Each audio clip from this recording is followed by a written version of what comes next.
Yeah, really. There you go. Well, we had talked about, Crystal and I had talked about on, I don't remember what day it was, about how tough this isolation is and the stress and the anxiety of our expectations. Do you remember that, Crystal? Yeah. Oh, okay. And so, we decided we'd do this meeting and try and give people some tools and some ways to look at stress and anxiety and what's going on and how come, in order to have a good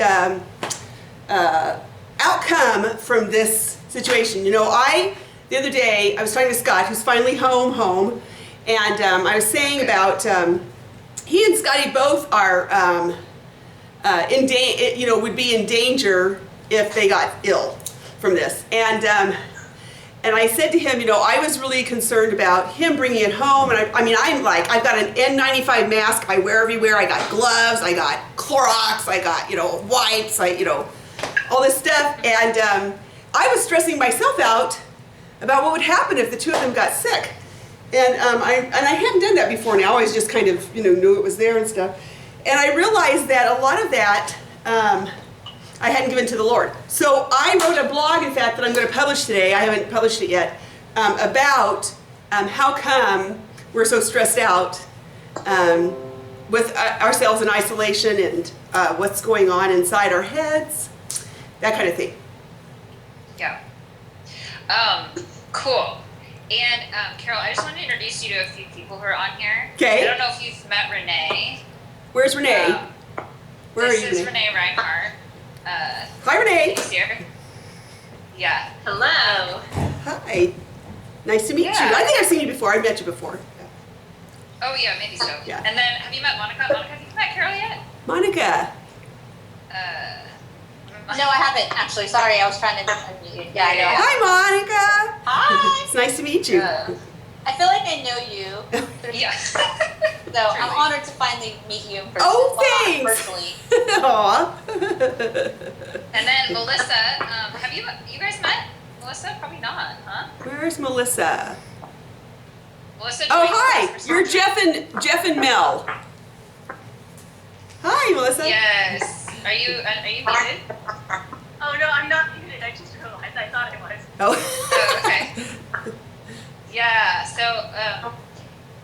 Mel, her husband Jeff is an infectious disease doctor. Wow. So they're on the front lines right now. Wow. And Jackie's somewhere there. Sounds like she's just on audio right now. But she's there. Hi, Jackie. There might be. Hey, Jackie. Hi. I'm making coffee. I just needed some caffeine. There you go. Yes, Becca has hers. My son is belly Sitting crawling across the floor for some He's reason. not in the screen. Yeah. That's amazing. Are you trying to get you can go pie, honey. Hi, Lila. There's Becca.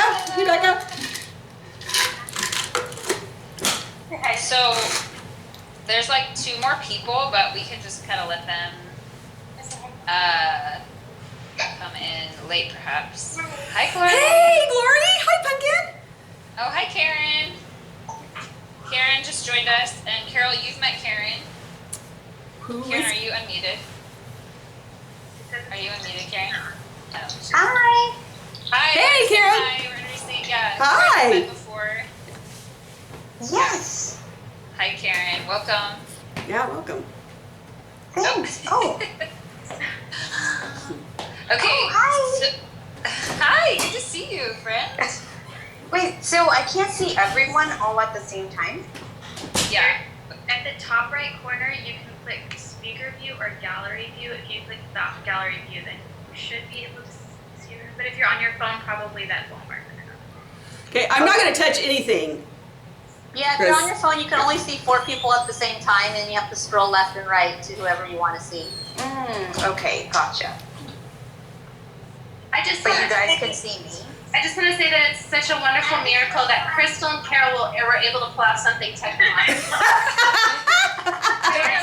Barely. Hey, it took a while. It took 30 minutes. We started 30 minutes early just in That's case. just the wisdom of God on the two of you. That's right. That's right. Right on time. So true. Okay, so we had talked about we were talking about grief. We talked about a lot of things. Expectations. How do we grieve the things that we've lost? How do we teach our kids to grieve? How do we walk them through it? Grieving process. So Carol wanted to talk about expectations and grief. And so if you guys have questions that you want,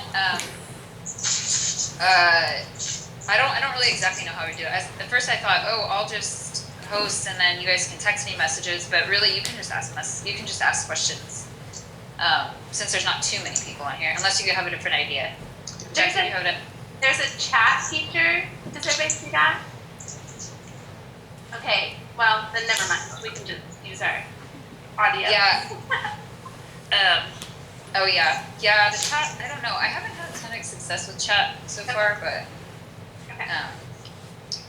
so if you want to ask something and want to text me, you can, or you can just ask.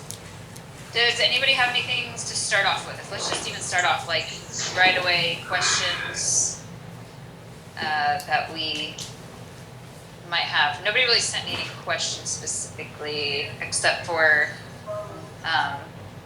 Becca. You were talking about keeping relationships alive in this season.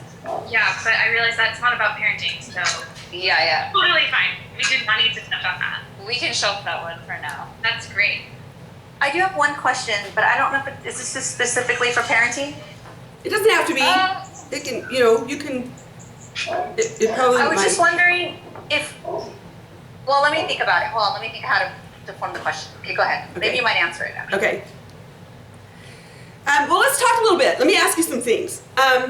Tell me about, on a scale of 1 to 10, 10 being not at all, 1 being not at all, 10 being totally, how would you say your anxiety and stress level with what's going on in your home is right now?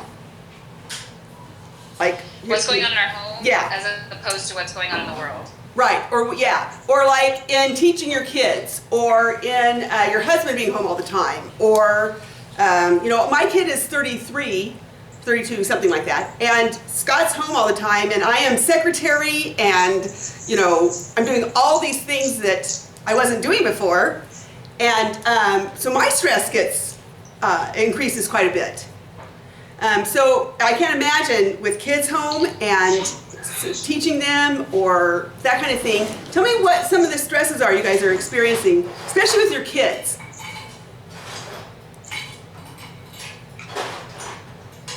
Shall we put up like a number with our hands to give us score? Yeah, that'd be good.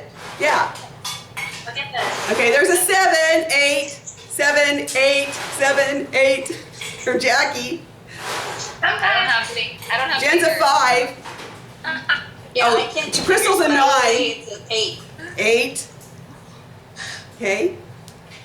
Cool. All right. So now, when you think about your 9 or 8 or 5 or 7 or whatever it is, there's something that comes into your head that's an expectation.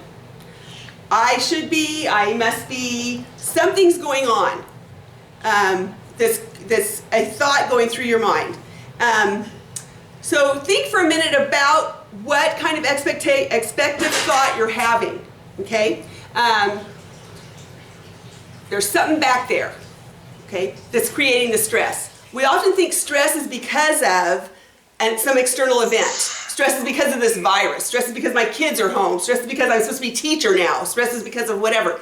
But actually what happens is the stress in us is a part of being bullied by our inner critic inside.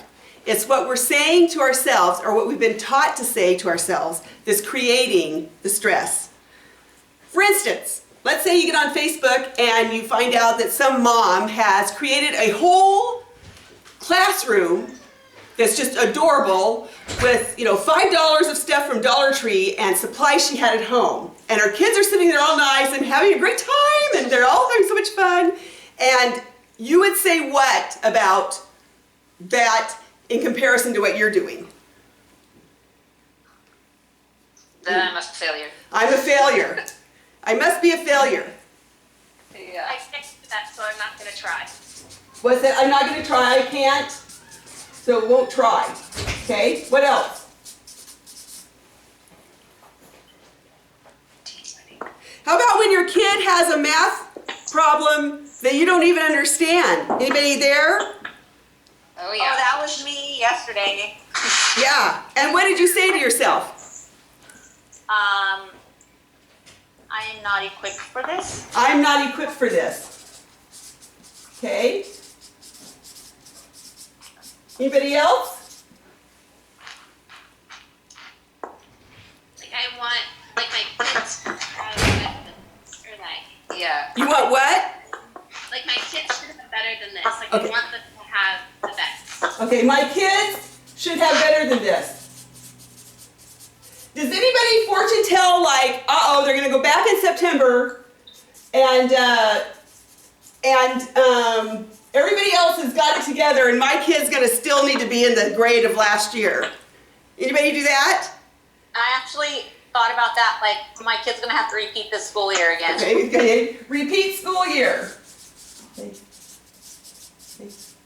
Has anybody had trouble with going off on their kids, or getting angry or frustrated or freaking out, or yeah.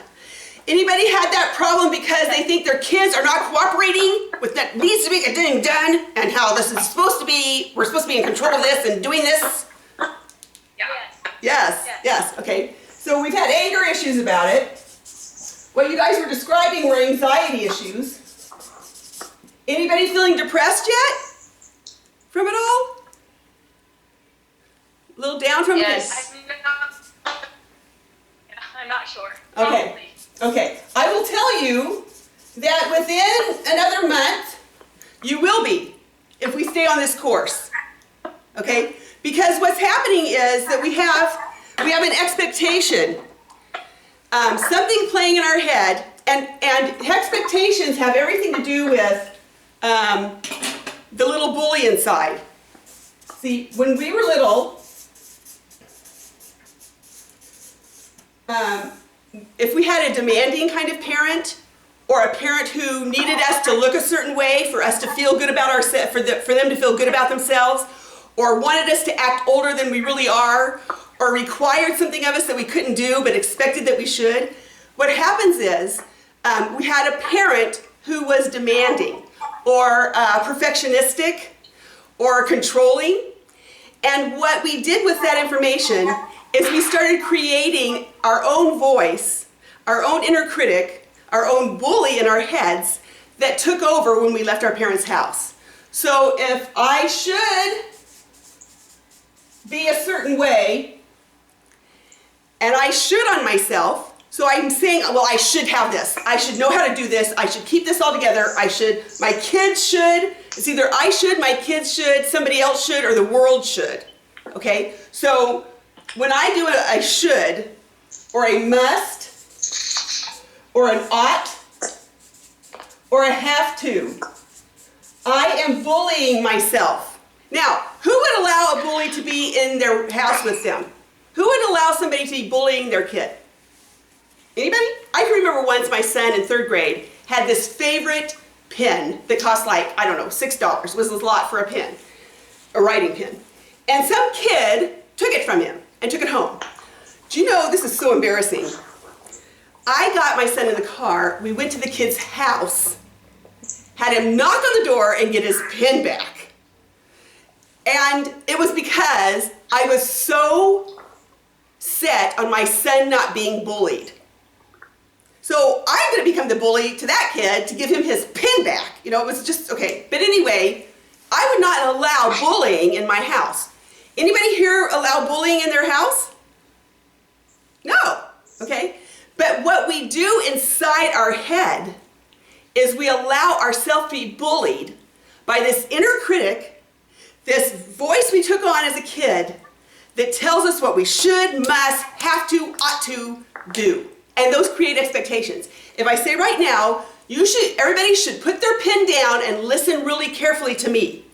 You must right now do that, okay? I have an expectation of what I think you ought to be doing. And in that expectation, I'm bullying you. Because I'm saying you're not perfect if you don't. This is how I'm going to look good. This is me controlling you. And so those expectations create bullying in us. And right now in our world is in crisis. Our world is in crisis, and the Chinese symbol for crisis is danger and opportunity. So we have a great danger here right now. And we also have a great opportunity. The danger in this is that in this out of control place, we'll become very bullying to ourselves and to our kids and our husband. See, if I don't get a hold of this bullying behavior inside of myself, I'm going to bully my kids and my husband with it. Okay? That's the danger. That's really the big danger here. It's not whether or not I get, COVID-19. It's really about what am I doing right now. If you think about it, there's also a great opportunity here. What if you did get COVID-19 and, God forbid you pass away? How would you want your kids and husband to look back on the last days you had with them? Would you want it to be where I am being this controlling, mad, angry, have-to person? Or would you want it to be that they remember that they hung upside down while they were reciting their multiplication tables? Or they played balloon volleyball while they were doing their spelling words? Or it was a fun, beautiful, happy time together in your home? Which would you rather want? See? But the bullying part of us takes over and creates a mess. But you have a great opportunity here. Because number one, you're out of control. So that bullying voice is going to be very loud right now. Because it's trying to get you back into control. And that bullying voice is not used to all these things going on and wants to fix it right now. Okay? So you have a great opportunity to listen to what you're saying to yourself. If I use the word must, should, have to, ought to, demand, there are very few times in my life where I need to use that word. If the house is on fire, I will demand that you leave. I will say you must leave. I will tell you you have to leave. That's a really good reason. That's a really good time to use that hot of a word. I say hot because it creates all kinds of in us. Okay? It creates anger and anxiety and depression, especially if it's used in the wrong context. If my son is, instead of doing his multiplication tables, is trying to play Legos under the table, and I use must, have to, ought to, should, demand, that creates anger and anxiety and stress. Because he doesn't have to, must, ought to, should. Okay? You would prefer he did. He would prefer he did if he wants to watch TV later. You would like to figure out a way for him to do it, but he's not on fire. Does that make sense? And that will create anxiety and stress and eventually depression in me because I'm using hot language. There's two ways to manage a boiling pot of water. If water is boiling, and let's say that's your emotion, let's say that's anger and anxiety, you can take the lid off and spew it everywhere, or you can turn the heat down. If you turn the heat down, you don't got to be spewing. So when we use words like must and ought and should and have to, those are fire words that really need to be saved for, and perfection words. Perfection needs to be saved for things like having surgery. My surgeon needs to be perfect with my surgery. Or building a bridge. You need to do that perfectly well. And basically, the things that are going on in your home don't need to be perfect. In fact, they can't. Anybody understand this? But when we use the words must, ought, should, have to, We create, it's like yelling fire in a movie theater. It creates this huge problem that doesn't need to be there. That is the fire underneath your boiling pot of water. If we cool that language down to prefer, wish, want, would like, do you see, can you feel the difference in those words? Can you feel the coolness of them? If I say, Jackie, sit up and listen to me, you have to. Or I say, Jackie, I prefer if you would sit up and listen. Can you hear the difference in the amount of intensity that happens in those words? Yeah, it's huge difference. And the bully inside you, the way to manage that bully inside you is to use those kinds of words. The Lord used it this way. He said loving kindness. Loving kindness is a combination of grace and mercy. Loving kindness. When I use loving kindness on myself, I have a much more gracious and merciful spirit in me. You know, it's interesting. Why on earth would it not be okay, you know, for God, would God say for me to not treat other people ugly, and it'd be okay for me to treat me ugly? It doesn't make sense, does it? And yet that voice, that bully in our head, is treating us ugly. Does anybody have an amen to that? Yes. Amen. Amen. Yes. Yeah. Can I share something really quick? Sure. Oh,